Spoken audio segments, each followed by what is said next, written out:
پاکستانی سیاست میں نا کچھ نام وراثت میں ملتے ہیں اور کچھ جدوجہد سے بنائے جاتے ہیں، لیکن بہت کم ایسے ہوتے ہیں جو اقتدار کے بالکل عروج پر پہنچیں، پھر سب کچھ کھو دیں اور اس کے بعد ایک ایسی واپسی کریں جو تاریخ ہی بدل دے۔ آج ہم مریم نواز کے اسی ناقابل یقین سفر کو سمجھنے کی کوشش کریں گے۔ تو سوال یہ ہے کہ کیا ان کی کہانی واقعی طاقت، نقصان اور پھر ایک شاندار واپسی کی ایک کلاسیکی داستان ہے، یا اس کے پیچھے کچھ اور بھی ہے؟ آئیے ذرا ان کے سیاسی سفر کے ہر موڑ کا جائزہ لیتے ہیں اور دیکھتے ہیں کہ وہ کیسے تمام مشکلات کو پار کر کے آج اس مقام تک پہنچی ہیں۔ اچھا، مریم نواز کی کہانی کسی عام سیاسی کارکن کی طرح شروع نہیں ہوتی۔ اس کا آغاز ایک ایسے سیاسی خاندان میں ہوتا ہے جس کی جڑیں پاکستان کی سیاست میں کئی دہائیوں سے بہت گہری ہیں۔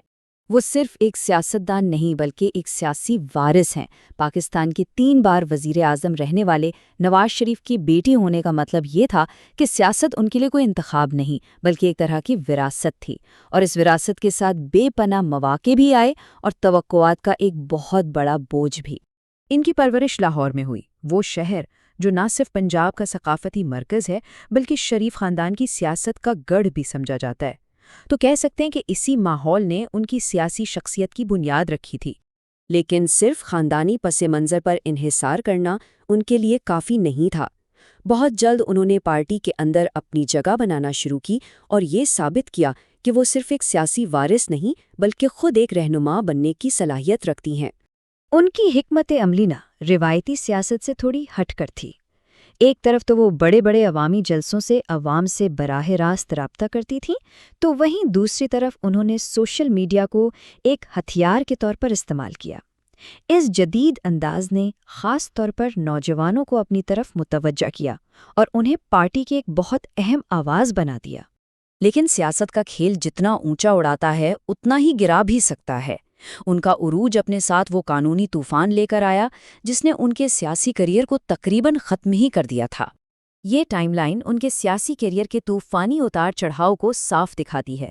2018 میں جب کرپشن کیس میں سزا ہوئی تو لگا کہ شاید ان کا سیاسی مستقبل تاریک ہو چکا ہے، لیکن پھر 2022 میں عدالتوں سے مکمل بریت نے ان کی واپسی کا دروازہ کھول دیا۔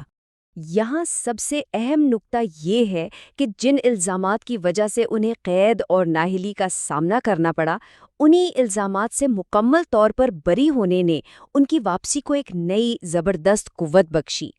یہ صرف ایک قانونی فتح نہیں تھی بلکہ ایک طرح سے ان کا نیا سیاسی جنم تھا۔ اور اس جماعی واپسی نے انہیں سیدھا تاریخ کے اس مقام پر پہنچا دیا جہاں ان سے پہلے کوئی اور خاتون نہیں پہنچی تھیں۔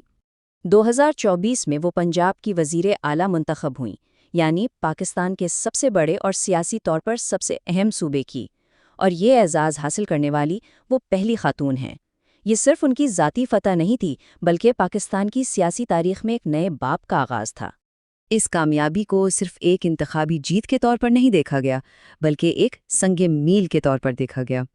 یہ اس بات کی علامت تھی کہ پنجاب جیسے روایتی سیاسی میدان میں بھی قیادت کی باگڈور اب ایک خاتون کے ہاتھ میں آ سکتی ہے۔ اقتدار سنبھالتے ہی انہوں نے اپنا ویژن بھی واضح کر دیا۔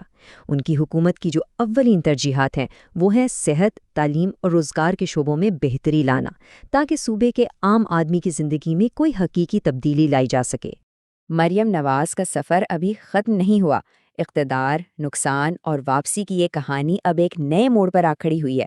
ان کے اگلے اقدامات نہ صرف پنجاب بلکہ پورے ملک کی سیاست پر اثر انداز ہوں گے۔ اب دیکھنا یہ ہے کہ وہ اپنی وراثت کو کس طرح آگے بڑھاتی ہیں۔ کیا وہ ایک کامیاب منتظم کے طور پر یاد رکھی جائیں گی یا پھر ایک نئی قومی رہنما کے طور پر ابھریں گی؟